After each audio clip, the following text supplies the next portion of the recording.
Flour versus microbes. Let's see which flour type creates black gold fast. Is it wheat, rice, or corn?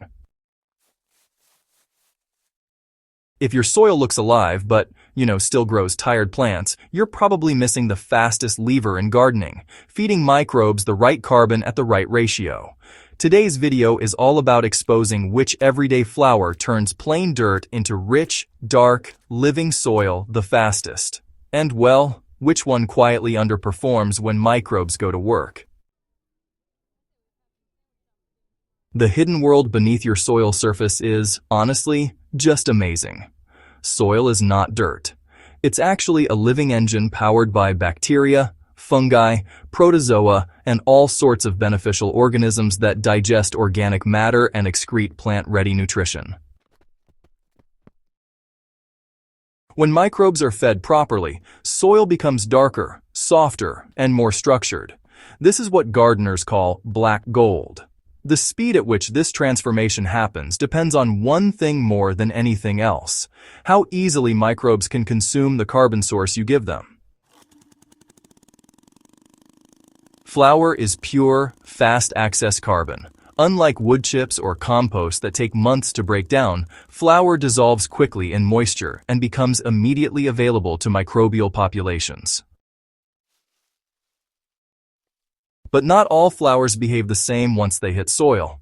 Wheat, rice, and corn each feed different microbial pathways, and that difference shows up fast in soil color, smell, aggregation, and plant response.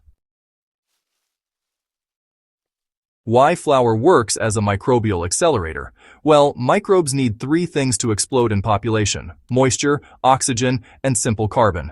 Flour provides finely ground carbohydrates that bacteria can metabolize within hours.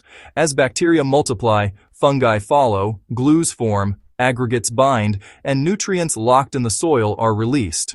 This is not fertilizer in the traditional sense. It is biology activation.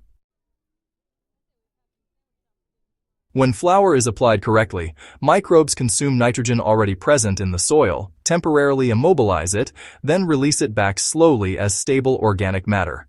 This process darkens soil, improves water retention, and boosts root access to nutrients without burning plants.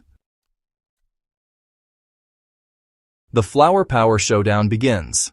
In this video, wheat flour, rice flour, and corn flour are each used as the sole microbial food source in identical garden soil. Same moisture, same temperature, same garden size. The only difference is the flour type. What matters is how fast microbes respond, how long activity lasts, and how stable the resulting soil structure becomes. Wheat flour is, well, the fastest black gold builder. Wheat flour consistently triggers the strongest and fastest microbial response. It contains complex carbohydrates, proteins, and trace minerals that bacteria and fungi both utilize. Within 24 to 48 hours, soil treated with wheat flour begins to darken and develop a rich, earthy smell. This is active humus formation happening in real time. For garden use, the correct ratio is 1 cup of wheat flour diluted into 1 gallon of water. Stir thoroughly until fully suspended. This mixture treats 10 square feet of garden soil. Apply it directly to the soil surface and water it in lightly to push it into the top 2 inches. For raised beds measuring 4 feet by 8 feet, use 3 gallons of diluted solution evenly spread. Microbial activity peaks within 5 days and remains elevated for 2 to 3 weeks, making wheat flour ideal for fast soil recovery, bed preparation before planting, or reactivating tired soil mid-season. Rice flour, gentle but consistent microbial fuel. Rice flour feeds microbes more slowly but with less nitrogen drawdown. It is almost pure starch, which favors bacterial dominance early and fungal colonization later. Soil treated with rice flour shows slower color change, but improved crumb structure and moisture retention over time. The correct ratio for rice flour is 3/4 of a cup per gallon of water. This dilution treats 10 square feet of soil. Apply the same way as wheat flour, making sure you get an even distribution. Rice flour is ideal for young gardens, sandy soils, or beds where plants are already growing and you want biological stimulation without aggressive nitrogen competition.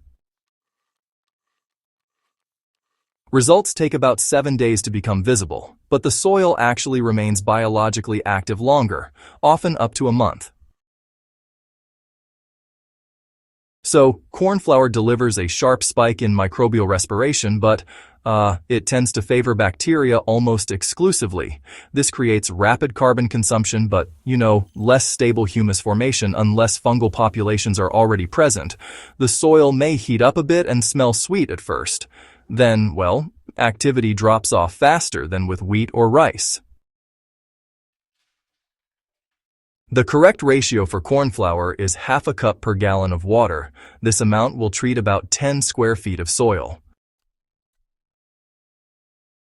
Corn flour should only be used on established soil with good organic matter already present. Apply it lightly and, never repeat within 3 weeks. Corn flour can be pretty useful when it comes to breaking down residues or giving your compost-heavy beds a bit of a jump start. But honestly, it's not really the best choice if you're looking to build that long-term rich black soil. So, what actually happens underground after you apply these materials?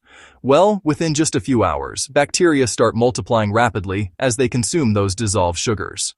The release of carbon dioxide goes up, which is a sign that respiration is in full swing.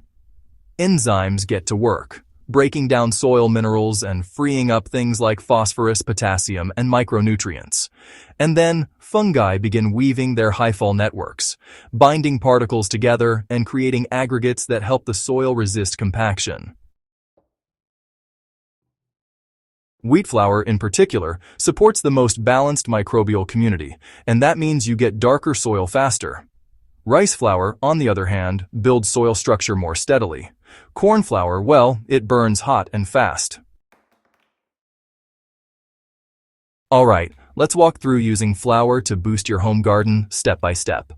First, always start with moist soil, since dry soil really limits microbial activation. Next, mix your chosen flour with water at the correct ratio and stir it up until there aren't any clumps left. You'll want to apply this mixture in the early morning or evening, just to avoid rapid drying. After you've applied it, water lightly, just enough to settle the solution into the soil surface. Now, if your garden measures 10 by 10 feet, you'll want to use about 10 gallons of solution in total. Don't combine different flours, and definitely don't add fertilizers at the same time. It's important to allow those microbes to work undisturbed for at least 5 days before you plant or feed your plants again. Alright, so, just remember to repeat applications no more than once every 3 weeks for wheat, every 4 weeks for rice, and every 6 weeks for corn. The winner for fast black gold is definitely wheat flour. It creates visible, usable black soil faster than rice or corn when you use it correctly. Wheat flour feeds a broader microbial spectrum, helps build stable humus, and, honestly, delivers consistent results across different soil types. Rice flour is a close second for long-term soil structure, while corn flour, it's more situational. This, right here, is microbial farming at its simplest. There's no need for compost piles, no waiting around for months. Just feed the soil life that's already there. Hey, if this video helped you see soil a little differently, make sure to subscribe to Soil and Crop Central, share it with another grower, and keep digging deeper into the living world right beneath your feet.